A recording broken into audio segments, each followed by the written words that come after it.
of Twisted Terror. So, today we're going to be talking about what I like to call the Big Four. I know other people have, a top four of their favorite villains of horror movies, but my top four is Jason, Freddy, Michael, and Leatherface.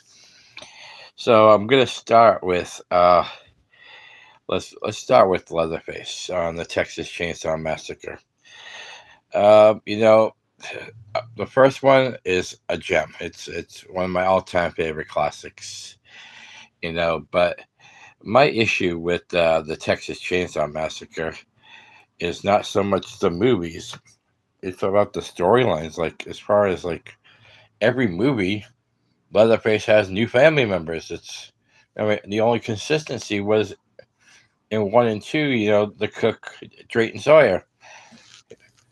Besides that, there's never been really any consistency, and the timelines are usually messed up. Like my issue, I guess, isn't the movies. It's so much it's the people that take over some of these projects. It's like to take over a project of these kind of movies. I think you need to do your homework on what the movie's about, and follow that same storyline, follow the timelines, follow the family members. Yeah, add family members here and there, but like Leatherface literally has a new family every movie, and that includes the reboot and the sequel to the reboot. This they introduce all these different stories and different family members and why he's doing it, and it's and of course the worst of them all is that European one just called Leatherface. It's this this franchise individually. I think I like a lot of them. Four is kind of stupid, but I do like Vilmer. um, but I don't know. I guess what I'm just trying to say is I wish this franchise, which gets overlooked a lot to me, would have been taken care of better. That I think that's my issue with this is I wish it was taken care of better where it made more sense. And that's all I can say about that. I wish it just was taken care of better. So, um, but overall, I love Leatherface as the killer. Um, like I said, the timelines are usually always messed up in these, especially in the Texas Chainsaw 3D. That was messed up. Like I really think that the people, it's become a cash cow now. Something to make a quick buck, and obviously these movies aren't making what they used to. Like when I get into some of the other series, those some of those movies made their money and just became a cash cow. But there's no originality to the stories anymore. I mean, if you're gonna reboot something, at least the I will say the Texas Chainsaw reboot was admirable. Uh, they did have a lot of callbacks, a lot of uh, some stuff that you're like, oh yeah, yeah, yeah. I can deal with that, and it had some good kills, had some good chase scenes. So, but what do you guys think? Do you think the Texas Chainsaw 3D should continue? I mean, Texas Chainsaw Massacre series should continue, but get back on a particular storyline, or do you think it's time to retire? Me, as much of a fan I am, I just think it's time for Leatherface to hang up the chainsaw and call it a day. But obviously, that's not up to Leatherface because we got people who just don't have any originality, and let's just take a movie and just put different changes to it, put a different spin to it, and call it Texas Chainsaw Massacre. My opinion. So let's go on to A Nightmare on Elm Street now. So Nightmare on Elm Street, I think it did a pretty good job as far as the timeline was in the beginning. 1, 2, 3. Obviously 3 is where Nancy comes back and tries to teach her wisdoms of how she dealt with Freddy and to these new kids on Elm Street.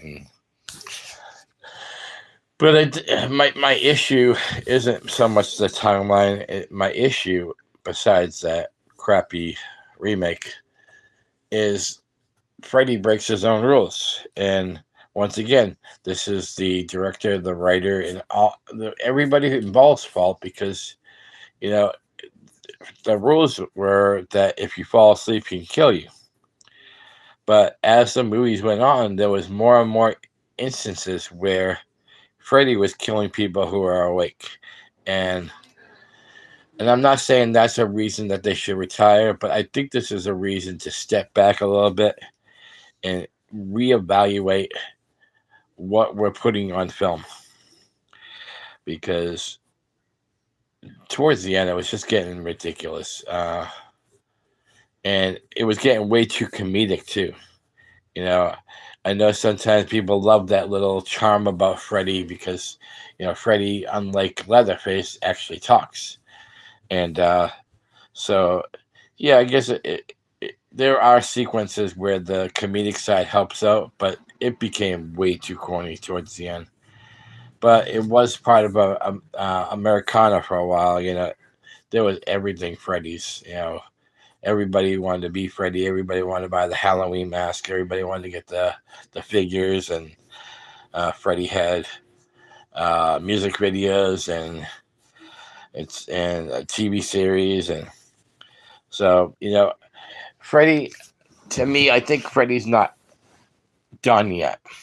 I think I think Robert Englund is done playing Freddy, and I think that's another reason people had issues with not a Nightmare on Elm Street remake. Jackie Earl Haley, who I really like a lot. I like Jackie Earl Haley, but I don't think he was the right person for the role. And to me, there wasn't a lot of likable people in the remake either, which is different from the original. There was a few likable people in the original. So as far as retiring, I will give a pass on Freddy. I think with the right scripts and with some care into the script too, getting the details right, I think Freddy could still go on. And yes, it would be hard without Robert Englund, because people, like I said, when they hear Robert Englund, they think Freddy Krueger. And he's done a bunch of movies, but I think it still can work if done right. So now let's move to Friday the 13th. And Friday the 13th, I think, did a pretty damn good job as far as, part one going into part two, the transition, and then 5 years later, and then they tell the story of Jason, and let me give it to you straight about Jason. So as the movies went on, though, it was just about the killing. There was no more really about they would still talk about, like, even all the way up till Jason Takes Manhattan, on the boat, he's telling Susie, the boyfriend's telling Susie about the Jason and blah blah blah, and how he came up with the Jason mask, I don't know, but I mean, it could have been just a regular hockey mask that emulated Jason because he knew he was going to try to scare her. I don't know, but my issue with Friday the 13th now is besides just the storyline not really following after a while, I think Friday the 13th will get a pass from me as far as retiring. I think it still has a movie or two left in it, and I'm only giving it a pass because of the damn lawsuit that Victor Miller and Cunningham had, because people were clamoring for another Jason movie, because they were still getting the Halloween movies, and they were still getting the Texas Chainsaw movies. But people were clamoring for another Jason movie. So I think I can let Jason go another time or two. But eventually, the story's gonna wear out. I think it's already worn out because that's why they did the reboot, and I'm a fan of the reboot, and I don't say that very much. I don't like remakes. I don't like reboots, but I think they did Friday the 13th reboot justice, except for the part where they make him a hunter and he keeps the girl trapped down in the underground tunnels. But I did like the underground tunnels. I just didn't like the fact that he kept her alive. That's, to me, Jason sees, he kills, it's all over. So, but yeah, I don't think it's time to retire for Friday the 13th. So to recap so far, because I see someone's watching right now, I think Leatherface is time to retire. Freddy, I think with a right script and care of the script, I think it could go on without Robert Englund. And of course, I just did Friday the 13th. Friday the 13th, I think, and this is only because of the lawsuit, the lawsuit that fucked a lot of people over, because A, people want to see Jason again, and B, it killed all the people that bought the video game, because they spent their hard-earned money to play this video game and get new characters, and then of course the lawsuit came down, froze everything. Sorry. So as far as that goes, I think I'll give Jason another movie or two, which brings me to the one that I want to talk about a little bit more. Halloween. So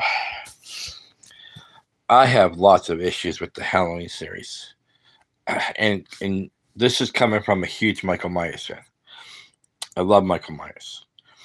I think they were doing great up until 6. Even though they had Season of the Witch in the middle, and because we all know the story about how it was supposed to be, 3 different kind of Halloween movies, and people wanted Michael Myers back, so we got Michael Myers back in 4. But they had the one constant in 1, 2, 4, 5, and 6. They had Dr. Loomis, and Dr. Loomis's quest to stop Michael. Great storyline. Doctor knows him the best, has done everything in his power, even at his older age, to stop Michael. Great.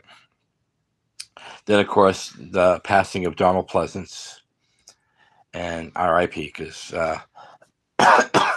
to me, Donald Pleasance's character was more important to the series than Jamie Lee Curtis's. I know I'm going to get a lot of grief. Laurie Strode, I'll come back to Laurie Strode in a second, but Dr. Loomis's character to me was the most important person in the series. And then we get Halloween H2O.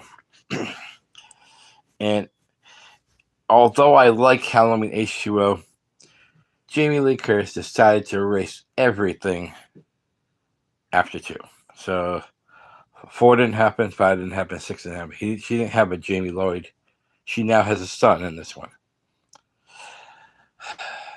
So, okay, so all that aside, like once again, and I don't know if this was Jamie Lee Curtis's call or but I think they should have kept Jamie Lloyd's name in it. And I'm not mad that she had a son. She probably had a son after the events of part 2, but but then part 4 introduces us to Jamie Lloyd. So then Jamie Lloyd dies in 6, and here comes H2O, and now Jamie Lloyd never existed whatsoever. So this is what I'm going to get to. It's all the different timelines.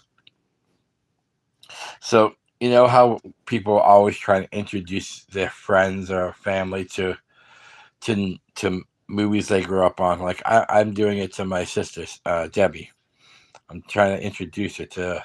She's watched a lot of horror movies, but like it confuses a newer viewer. Us older viewers that have watched Halloween forever, we understand the different timelines, the different Halloween realities. But trying to introduce that to a new person is nearly impossible. Nearly impossible. Because, like I started off with, besides 3, you got 1, 2, 4, 5, and 6, right? So now Halloween H2O comes along, followed by that atrocity resurrection. So now that timeline is 1, 2, H2O, and resurrection.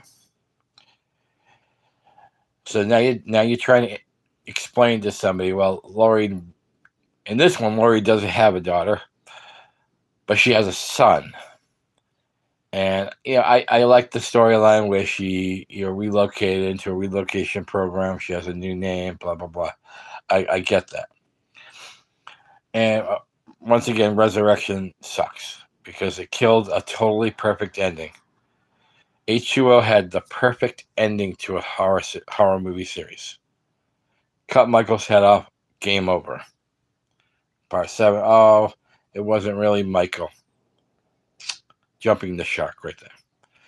So, now Resurrection ends, and we don't get a Halloween for a little bit, and then all of a sudden we get Rob Zombie's Halloween, which, once again, I'm a fan of.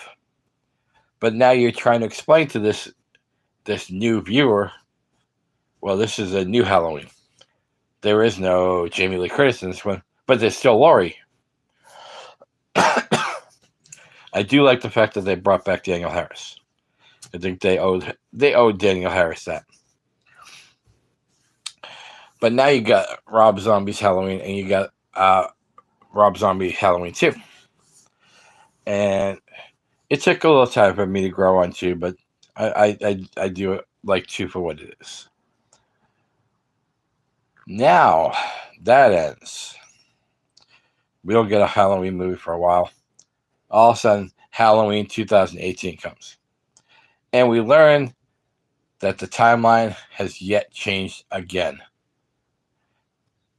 This time, Michael is not her brother anymore. Oh, that was just a wise tale.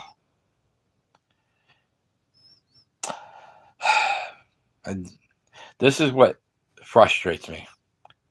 I mean, they brought back a couple characters, which was cool. But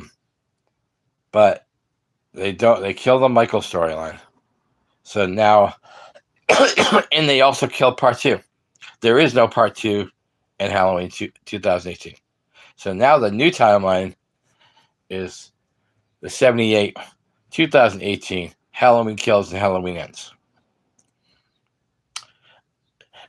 There's way too many storylines, people. Way too many. It is time for Michael to retire. And as much as I hated the ending to Halloween Ends, of putting Michael in that thing to cut them all up in a million pieces, it's suiting. Because if they try to bring him back again, this new viewer who's, I'm not even naming the viewer. It's like whoever you want to introduce horror movies to, they're going to be done with it. They're going to be saying, like, I can't follow all this. Us, the casual viewer, we can follow all the different timelines. But it is way too confusing to teach someone younger or someone that never really got into horror movies what the hell is going on here, because Michael had a daughter, didn't have a daughter, had a son. In 2018, now has a different daughter, but no son. It's way too confusing. If you're going to continue on a series, get the information right. And once again, I think this is a Jamie Lee Curtis call, and I think it was a cash cow for Jamie Lee. In the Halloween Kills, you hardly see Jamie Lee. Yeah, she's in the hospital, and I thought if they wanted to really give a callback, the hospital scene with Michael looking for for Laurie would have been great. That would have been a great callback. And Halloween Ends, like, while I liked the different storyline, I hated the fact that it wasn't even really about Michael anymore. So it is time for Michael Myers to hang it up, or at least the people who want to get the rights to Michael Myers, don't. Leave Michael alone. Leave Leatherface alone. Give Freddy one more try. Different actor, but give him a try. And of course, Friday the 13th, the only one that gets a legitimate pass because of the damn lawsuit. But these big four, eventually, people, we're going to have to live without them. That's why I was glad when, and don't get me wrong, I'm not a huge Scream fan. I love the original, but at least Scream has kept with the storyline for the most part. It is kept with the storyline. It's kept with the Woodsboro. It's kept with reoccurring characters. Maybe all the Screams aren't great. 3's definitely not great. 4's mediocre at best. But at least it stayed on the storyline. And I'm not counting the TV series. I'm just counting the movies. So that's just my take on these. So what do you guys think? Do you think all the big four, which like I said, my big four is Michael, Jason, Freddy, and Leatherface. Do you think that those big four should all retire? Some of them retire? None of them retire? I know we all want to keep them around because they're our favorites and we love them, but everything retires, folks. Even us. So I'll leave that with your thoughts. Much love, and thank you for the people who have been watching. I have noticed. So much love. And leave a comment down below. Tell me what you think. Much love. This has been another episode of Twisted Terror.